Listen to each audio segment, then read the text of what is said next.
Assalamualaikum warahmatullahi wabarakatuh. Salam sejahtera untuk kita semua. Kita akan masuk ke pertemuan ke-10, kawan-kawan. Ya, langsung saja saya share screen-nya karena waktu juga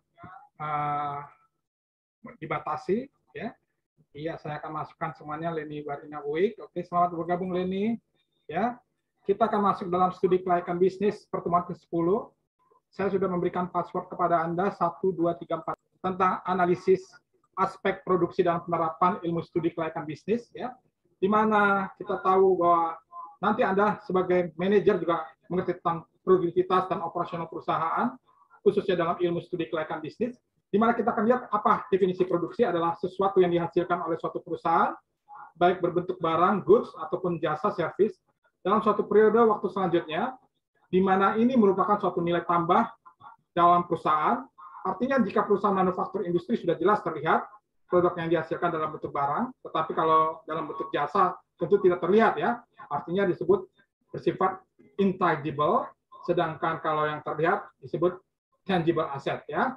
Nah, kawan-kawan, jika ditelah dalam dua sudut, ada dua hal pengertian produksi dalam arti sempit, yaitu mengubah bentuk barang, misalnya raw material bahan baku menjadi barang baru, ini menimbulkan form utility, kegunaan. Lalu pengertian produksi dalam arti luas, yaitu usaha yang menimbulkan kegunaan, place, tempat, time, waktu, dan position atau milik sendiri, ya, di dalam studi kelayakan bisnis. Ya, kita akan lihat kawan-kawan bagaimana dapat digambarkan beberapa perusahaan, ada bank, restoran mewah, rumah sakit, perguruan tinggi, manufaktur, dan penerbangan komersial. Nah, kita lihat kawan-kawan ada inputnya, outputnya, ya. Tentunya inputnya adalah bahan-bahan atau orang-orang, manpower, karyawan, SDM berkualitas, dan kualitas-kualitas hal yang lainnya, ya. Misalnya bahan baku yang berkualitas. Dan outputnya apa? Ini bisa kita lihat kalau di bank tentu layanan keuangan, deposito kredit dan berbagai hal, restoran mewah, hidangan hiburan, ya, universitas, TIG masukan mahasiswa terdidik, dan sebagainya dan sebagainya, ya. Selanjutnya kawan-kawan kita ke hal, kita akan lihat bahwa dalam hampir semua barang menyediakan jasa, ya, dan barang, ya, ataupun sebaliknya. Kita lihat misalnya Toyota menghasilkan produksi mobil, tapi juga menghasilkan jasa dalam bentuk yaitu service, ya, service after sales, pelayanan, ya, untuk customer jika ada komplain dan sebagainya, ya. Kalau misalnya pendidikan atau university, ya, misalnya memberikan jasa, ya, seperti hal ini, ya, tentu ada juga barangnya, ya, tentunya peralatan pendidikan, lalu menggunakan internet dan sebagainya, ya. Nah, kita akan lanjutkan lagi kawan-kawan, ya, di mana kita perhatikan, ya, iya, warna kuning ini, ya, artinya kita akan melihat bahwa definisi manajemen produksi dan tantangan manajer operasional, di mana sekarang manajemen produksi adalah merupakan ilmu bagaimana membahas secara komprehensif, ya, menyeluruh. Artinya bagaimana pihak manajemen produksi perusahaan mempergunakan ilmu, sains, dan seni, art, ya, yang dimiliki dengan mengarahkan dan mengatur bagaimana mengatur manage orang-orang atau karyawan atau people, bagaimana mencapai suatu hasil produksi yang diinginkan, artinya berkualitas, ya. Nah, saya ingin ingatkan kepada Anda, nanti suatu ketika Anda sebagai manajer operasional harus mengerti, ya, artinya kata seni ini art, ya, juga memahami jika ilmu manajemen produksi, ya, ilmu manajemen secara keseluruhan kita sudah pelajari secara luas. Artinya di sini ilmu manajemen produksi merupakan ilmu bidang operasional yang akan terus berkembang, ya. Nah, artinya perkembangan zaman akan terjadi, ya, dari waktu ke waktu. Karena perkembangan yang begitu cepat, maka di sini Anda nanti sebagai seorang manajer operasional harus berani menghadapi berbagai tantangan yang menghadapi perubahan-perubahan inovasi, teknologi, dan berbagai hal, ya. Ini terjadi, ya, apalagi dengan kecanggihan-kecanggihan teknologi, ya. Nah, tentunya kawan-kawan, bidang manajemen produksi operasional punya 5 tanggung jawab. Artinya Anda harus mengerti pertama yaitu proses, kedua Anda harus mengerti kapasitas, ketiga Anda harus mengerti tentang bagaimana inventory persediaan barang, ya, ada di gudang atau raw material, bahan baku, dan sebagainya. Ya, keempat Anda juga harus mengerti bagaimana mengarrange tenaga kerja, ya, bagaimana Anda mendirection, ya, para tenaga kerja karyawan, ya, ini penting sekali. Lalu terakhir, yang kelima adalah kita berbicara kualitas produk atau mutu kualitas, ini penting kita perhatikan, ya. Nah, tentunya kawan-kawan, dalam sertifikasi ini ada kualitas produk menggunakan sertifikasi ISO, artinya dikeluarkan oleh International Standard Organisasi yang berkedudukan di Jenewa, adalah di mana sertifikasi ini membuat suatu aturan atau ukuran penilaian dengan standar pada suatu produk yang dijual di pasar bebas, ya. Sehingga dengan begitu Anda harus menjaga kualitas barang, produk Anda, baik pun jasa Anda, ya, yang bermutu, ya, sehingga tepat bersaing di pasar market atau pasar dunia, ya. Artinya kualitas produk ISO ini kita lihat ISO 9000 menyatakan tentang quality management and quality assurance standard guidelines for selection and use, artinya kualitas manajemen dan kualitas jaminan standar petunjuk bagi selection dan penggunaannya. 9001 berbicara kualitas sistem model for quality assurance in design, development, production, installation, and servicing. Ya, artinya jaminan desain dan pengembangan produksi, instalasi dan pelayanan. 9002 juga menyatakan tentang kualitas sistem modal untuk jaminan produksi dan instalasi. Penting sekali kawan-kawan. Lalu 9003 kawan-kawan kita lihat adalah kualitas sistem modal untuk kualitas jaminan final akhir inspeksi dan pengetesan produk hasil barang. Nah, ini penting sekali kawan, ya. Artinya kualitas produk ini harus diperhatikan, ya, dari tahap awal sampai tahap akhir, ya. Nah, selanjutnya kita lihat 9004 adalah petunjuk kualitas manajemen dan kualitas sistem elemen, ya. Nah, artinya kualitas ini penting sekali. Kita ada ISO 14000 tentang sistem manajemen lingkungan, environmental management system, ya, di mana manajemen standar ada 5 hal yang harus diperhatikan. Pertama, manajemen lingkungan. Kedua, auditing. Ketiga, evaluasi kinerja. Keempat, labeling. Kelima, life cycle assessment, artinya penilaian dampak lingkungan hidup dari sistem produk dan jasa. Nah, kita akan lihat ada ISO 27002, artinya akan menuntut Anda menguasai dalam bidang manajemen operasional produksi, khususnya ilmu studi kelayakan bisnis, berbicara tentang kebijakan keamanan, ya. Lalu kedua, penilaian pengelolaan risiko, organisasi dan keamanan informasi, ya. Sumber daya manusia harus Anda tingkatkan. Kelima ini, ya, penting sekali kawan-kawan. Keenam, keamanan lingkungan dan fisik.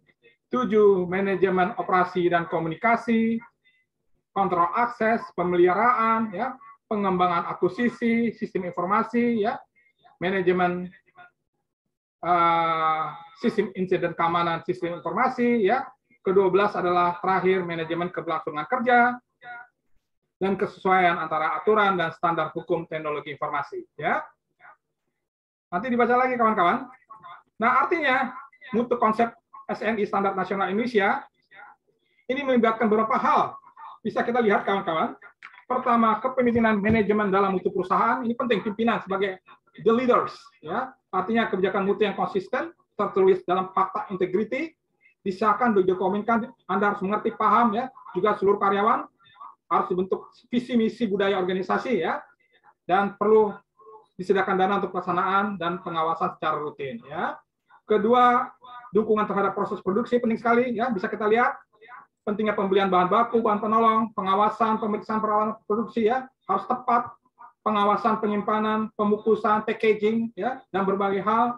Lalu pentingnya pengendalian proses, ya, pengawasan, control in the process, ya.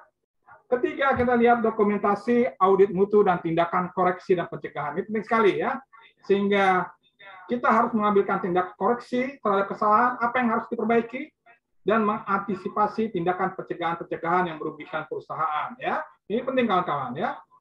Nah, kita akan lanjutkan lagi kawan-kawan. Iya, selanjutnya apa tujuan dalam ISO 9000? Kita bisa lihat berbagai hal. Pertama, ada jaminan mutu antara produsen dan konsumen, ada field guarantee terhadap konsumen, ya, di pasar bebas, pasar internasional. Kedua, komitmen dan tanggung jawab Anda sebagai pimpinan dan karyawan perusahaan, bagaimana harus menjaga mutu dan konsisten dalam pelaksanaannya. Lalu ketiga, menjaga kelestarian serta sumber daya alam yang sifatnya sangat langka, yang penting dijaga. Keempat, Anda harus menjaga citra perusahaan, ya, terhadap pelanggan, ya, kompetitor juga, ya. Nah, kelima, perhatian dan meningkatkan sumber daya manusia berkualitas. Artinya Anda harus men-training, pelatihan kepada para karyawan. Lalu, karena perusahaan perlu membentuk anggaran untuk pengembangan riset dan pengembangan atau research and development. Ketujuh adalah pengaruh penjaga mutu, yaitu kualitas kontrol oleh perusahaan. Ya. Nah, kita lihat lagi kawan-kawan. Ya. Artinya faktor-faktor yang mempengaruhi produktivitas bisa kita lihat angkatan kerja, biaya energi, keadaan fasilitas. Ya. Keempat, tingkat pengeluaran untuk research and development perlu diperhatikan. Kelima, pertambahan sektor jasa yang kurang produktif. Keenam, perubahan struktur keluarga. Ketujuh, hati-hati dengan penggunaan alkohol dan obat-obatan yang meningkat. Kedelapan, Anda harus bisa memperhatikan perubahan sikap motivasi pekerja atau karyawan. Kesembilan, ya Anda harus ikuti peraturan pemerintah yang mungkin bisa menimbulkan suatu biaya bagi industri. Bagaimana? How to anticipation, ya itu penting sekali. Ya. Lalu kita lihat warna biru ini tentang 7 faktor ya yang mempengaruhi kualitas. Ya, artinya Anda harus mengerti tentang teknologi. Ya. Kedua, resources constraints. Ketiga, capacity in mix dependent. Keempat, capacity depend on management policy. Kelima, Anda harus bisa capacity is dynamic, artinya kapasitas adalah dinamis. Keenam, Anda harus bisa mengerti tentang capacity is location specific, artinya lokasi tempat harus benar-benar tepat dan benar diperhitungkan. Ketujuh adalah capacity is affected by the degree of variability of demand and processing time. Ya, ini 7 hal ini penting ya. Nah, kita akan melihat bagaimana rumusnya. Ya, nanti dipelajari lagi kawan-kawan, dibuka lagi. Ya, di mana rumusnya adalah sebagai berikut. Ini gambarnya. Untuk mengukur kapasitas, perhatikan dengan adanya peningkatan biaya, ya, setiap tahun, every year, harus diikuti dengan peningkatan produksi. Ya, misalnya peningkatan biaya 1.000 US dollar, ada peningkatan 10.000 kapasitas produksi per unit. 3.000 diikuti dengan peningkatan 30.000 per unit. Ya. 3.500 US dollar diikuti dengan peningkatan 50.000 per unit, dan seterusnya. Ya. Iya, kita akan langsung saja akan menghitung produktivitas. Kalau single hanya satu hal, ya, artinya rumusnya output yang dihasilkan dibagi input yang digunakan. Misalkan jika output yang dihasilkan 1.000 unit dan jam kerja yang digunakan adalah 250 jam, maka kita lihat 1.000 unit dibagi 250 jam, yaitu 4 unit per jam bekerja. Ya, ini disebut single factor productivity. Ya, artinya produktivitas tunggal. Ya. Lalu jika banyak disebut multifaktor productivity. Ya, kita lihat rumusnya sebagai berikut. Adalah output yang dihasilkan dibagi biaya pekerja, ditambah biaya material, ditambah biaya energi, ditambah biaya modal. Ya. Kita ambil contoh misalnya perusahaan Collins Style mempunyai 4 karyawan yang masing-masing bekerja 8 jam per hari, upahnya adalah 640 per hari, dengan biaya overhead $400 per hari. Lalu Collins menyelesaikan 8 judul buku setiap hari, dan baru ini perusahaan membeli sistem proses tercomputerized ya untuk meningkatkan hasil hingga dari 8 buku menjadi 14 judul buku per hari. Walaupun karyawan jam kerja upah tetap sama, biaya overhead akan meningkat dari $400 menjadi $800 per hari ya. Sistem lama kita lihat 8 judul bagi 32 jam pekerja, dapatnya 0,25 judul per jam pekerja. Nanti lihat ya, baca kembali. Lalu kita akan lihat produktivitas tenaga sistem kerja. Kita lihat 14 judul buku per hari dibagi 32 jam kerja, dapatnya 0,4375. Oke. Lalu produktivitas multifaktor dengan sistem lama 8 judul per hari dibagi 640 tambah 400 dapatnya 0,077 judul per dolar. Ya, warna biru, tolong perhatikan. Lalu berikutnya produktivitas multifaktor dengan sistem baru 14 judul buku per hari dibagi 640 terjadi kenaikan dari 400 menjadi 800 dapatnya 0,009 97 judul per dolar ya. Kesimpulannya kita lihat, tenaga kerja akan meningkat dari 0,25 menjadi 0,4375 dengan perubahan sebesar 0,4375 dibagi 0,25 dapatnya 75%. Ya, terjadi peningkatan. Ya. Oke, perhatikan kawan-kawan. Lalu produktivitas multifaktor meningkat dari 0,0077 dengan perubahan kita lihat 0,0097 dibagi 0,0077 maka terjadi peningkatan 25,9%. Ya, oke. Ya, kita akan lihat bagaimana strategis untuk meningkatkan produktivitas dapat dilakukan. Pertama adalah pengadaan sistem pendukung keputusan manajemen berkualitas, ini sangat penting.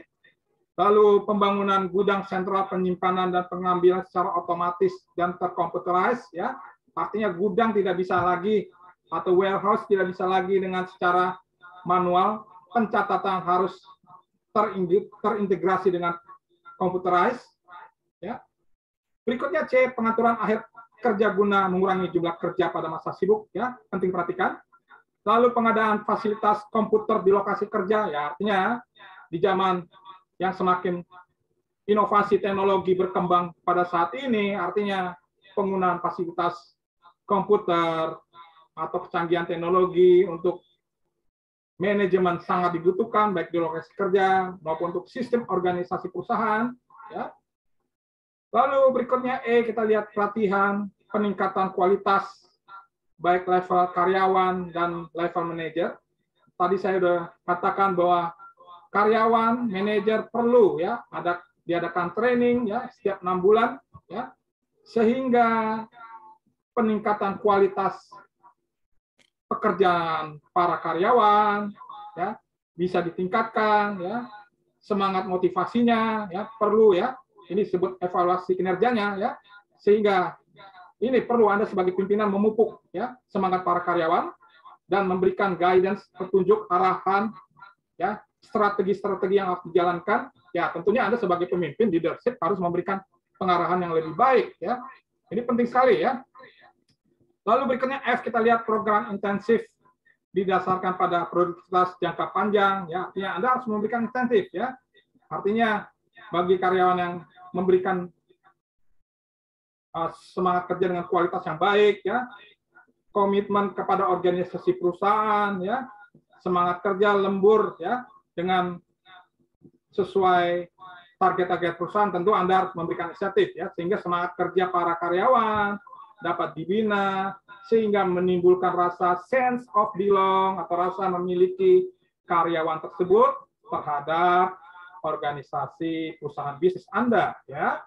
Lalu berikutnya pentingnya meningkatkan disiplin kerja, disiplin waktu dan menjaga kualitas kerja serta menjaga kualitas produksi ya.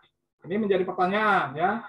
Anda apakah mampu mengarahkan karyawan-karyawan melakukan hal petunjuk-petunjuk yang Anda sebagai manajer ya dijewantahkan kepada karyawan Anda? Itu pertanyaan. Atau saya akan bertanya kepada Anda sendiri ya.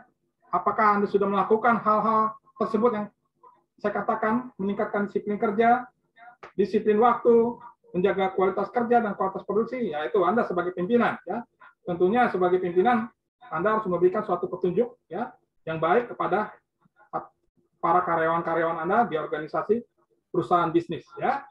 Nah, kita lihat selanjutnya permasalahan berikutnya penting sekali ya. Kita sudah pertemuan kemarin sudah kita pelajari. Kita ada tugas pertama ya. Untuk Siska mungkin saya akan rubah ini soalnya. Selamat datang Siska.